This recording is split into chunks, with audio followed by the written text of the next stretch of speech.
Bismillahirrahmanirrahim. Assalamu alaikum, my dear students.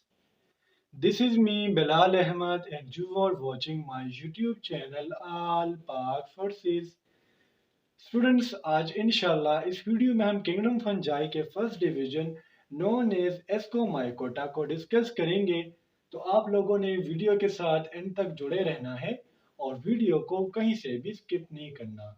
So without wasting any time let's start the video. Students ascomycota का जो general name है इसको हम commonly कहते हैं सेक फंजाई। अब हम इसको सेक फंजाई क्यों कहते हैं हम इसको फर्स्ट ऑफ ऑल समझते हैं। So the name is derived from Greek word eskos which means sac or bottle। इसमें जो एस्को है ये कहाँ से आया है? ये एक ग्रीक वर्ड है एस्कोस जिसका मतलब क्या है? सेक और बॉटल। सेक हम कहते हैं तेली को।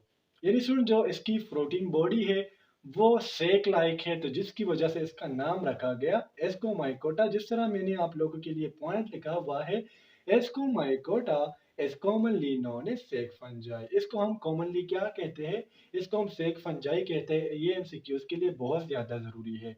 अब अगर हम एस्कोमाइकोटा की टोटल स्पीशीज की बात करें, largest group of fungi and have 32,000 species. Fungi में जितने भी डिविजन्स है एस्कोमाइकोटा उसमें लार्जेस्ट ग्रुप है और जिसमें 32,000 स्पीशीज है। स्टूडेंट्स आपने नोट्स को फॉलो नहीं करना। अब अगर आप एलेक्सोपोलिस के बुक को उठाओ, माइकोलॉजी बाय एलेक्सोपोलिस। एलेक्सोपोलिस स्टूडेंट्स ये एक माइकोलॉजिस्ट है जिसके बुक में लिखा गया है कि फंजाई के जो टोटल स्पीशीज है, सॉरी एस्कोमाइकोटा की जो टोटल स्पीशीज है वो कितने हैं? 32,000 है। अब हम इसके जनरल कैरेक्टरिस्टिक्स को बात करते हैं कि एस्कोमाइकोटा के जनरल कैरेक्टरिस्टिक्स कौन से हैं। तो इसका जो फर्स्ट कैरेक्टरिस्टिक्स है वो आता है इसका largest group. So largest group and kingdom fungi have about 32,000 species and 3,400 genre. अब अगर हम एस्कोमाइकोटा की बात करें, जिस तरह मैंने आप लोगों को शुरू में बताया कि किंगडम फंजाई में ये लार्जेस्ट डिवीजन है जिसमें 32,000 स्पीशीज एंड 3,400 जनरा है। ये मैं नहीं कह रहा, ये एलेक्सोपोलिस जो एक माइकोलॉजिस्ट है उसके मुताबिक। सेकंड जो पॉइंट है वो है हाइफा। स्टूडेंट हाइफा को हम क्यों डिस्कस कर रहे हैं? हाइफा जो है स्टूडेंट इसने कंबाइन होना है, फिर इसने माइसीलियम बनाना है। हम हाइफा में ये देखते हैं कि इसमें क्रॉस वॉल फॉर्मेशन हो रहा है या नहीं। So they have shifted hypha mean cross wall formation take place. Students अगर हम इसके हाइफा को उठाए तो उसमें हमें क्रॉस वॉल फॉर्मेशन मिलेगा। तो ऐसी हाइफा जिसमें हमारे पास क्रॉस वॉल प्रेजेंट होते हैं ऐसे हाइफा को हम कहते हैं शिफ्टेड हाइफा। अब अगर इसमें क्रॉस वॉल फॉर्मेशन ना हो तो फिर इसे हम एसेप्टेड हाइफा कहते हैं। मोड ऑफ न्यूट्रिशन की बात करते हैं। Some of them are parasite while some are mutualistic. Students ascomycota में कुछ स्पीशीज ऐसी है जो पैरासाइट्स है। पैरासाइट हम ऐसे स्पीशीज को कहते हैं जो दूसरे ऑर्गेनिजम्स पर रहते हैं और उनसे अपना खुराक लेकर उसमें डिजीज काज करते हैं। While some are mutualistic. अब आप कहेंगे कि सर म्यूचुअलिस्टिक क्या है? म्यूचुअलिस्टिक बेसिकली सिम्बायोटिक एसोसिएशन है between fungi and the blue green algae. और जो स्टूडेंट्स लाइकन है ये इस म्यूचुअलिज्म का एक बेस्ट एग्जांपल है। और लाइकन में जो ज्यादातर स्पीशीज है वो एस्कोमाइकोटा से बिलोंग करती है। अब हम इसके एस्कस को डिस्कस करते हैं। They have special reproductive structures and which spores are produced. इन जो इसके रिप्रोडक्टिव स्ट्रक्चर्स है उनको हम एस्कस कहते हैं। एस्कस के अंदर हमारे पास क्या प्रोड्यूस होते हैं? स्पोर्स। फिर जो पॉइंट है वो है एस्कोस्पोर्स।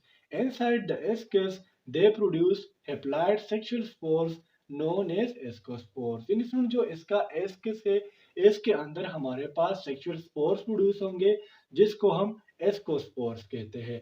ठीक है, ये जो एस्कोस्पोर्स है इनकी जो तादाद है वो 8 होगी।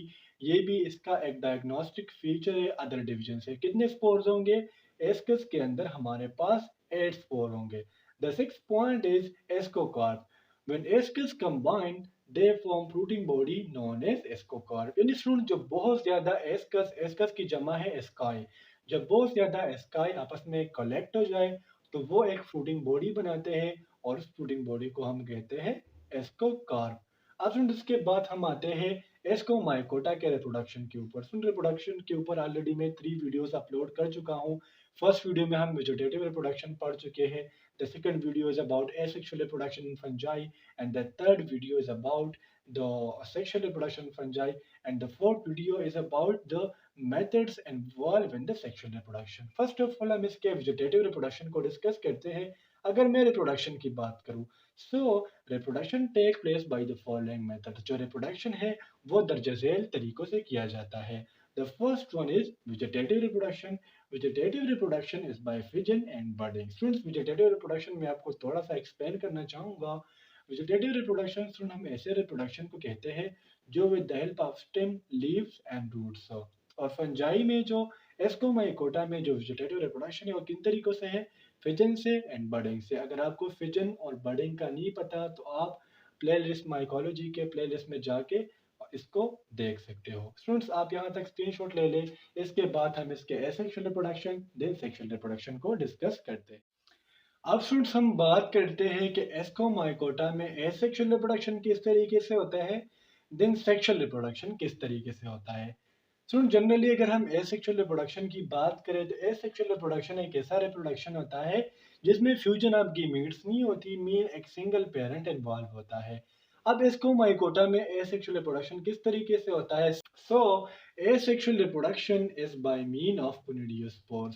स्टूडेंट्स, एस्कोमाइकोटा में जो एसेक्सुअल रिप्रोडक्शन है वो किस स्पोर के जरिए होता है? उस स्पोर्स को हम कहते हैं कोनिडियोस्पोर्स. कोनिडियोस्पोर्स क्या है ये मैं अपने प्रीवियस लेक्चर में अपलोड कर चुका हूँ. कोनिडियोस्पोर्स ऐसे स्पोर्स है जो एक्सोजीनियसली प्रोड्यूस होंगे और नॉन मोटाइल होंगे. तो स्टूडेंट्स, अगर आपने, मैं बार बार यही कह रहा हूँ, अगर आपने मेरी एसेक्सुअल रिप्रोडक्शन की वीडियो नहीं देखी तो स्टूडेंट फर्स्ट ऑफ ऑल आप वो देखिए.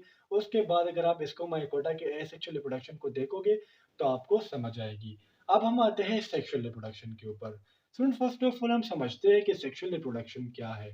सेक्सुअल रिप्रोडक्शन स्टूडेंट्स एक ऐसा रिप्रोडक्शन होता है जिसमें फ्यूजन ऑफ गीमीट्स होंगे, मीन टू पेरेंट इन्वॉल्व होंगे. ठीक है, जिस तरह अगर हम ह्यूमंस की बात करें, मेल एंड फीमेल आपस में मिलते हैं, देन उसके बाद स्पर्म का फ्यूजन होता है, एक के साथ दिन जायकोट पैदा होता है. अब हम फंजाई की एस्कोमाइकोटा की बात करते हैं कि इसमें सेक्सुअल रिप्रोडक्शन किस तरीके से होता है. So in ascomycota the sexual reproduction is by the following methods. Ascomycota की अगर हम बात करें तो इसमें जो मैंने तरीके लिखे हुए हैं इसके जरिए सेक्सुअल रिप्रोडक्शन होता है. The first one is gametangial contact, the second is gametangial copulation, the third one is spermatization, and the fourth one is somatogamy. अब स्टूडेंट्स, gametangial contact क्या है, gametangial copulation क्या है, spermatization क्या है, somatogamy क्या है?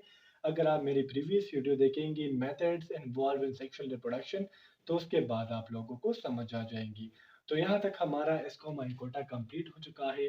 तो स्टूडेंट्स, उम्मीद करता हूँ आपको आज की लेक्चर की समझ आ गई होगी. और अगर फिर भी आप लोगों को कोई कन्फ्यूजन हो, कोई डाउट हो तो आप मुझसे कमेंट सेक्शन में पूछ सकते हो. इंशाल्लाह अगले वीडियो में मिलते हैं. तब तक के लिए मुझे इजाज़त दीजिए. मुझे अपनी दुआ में याद रखिए. अल्लाह हाफिज़.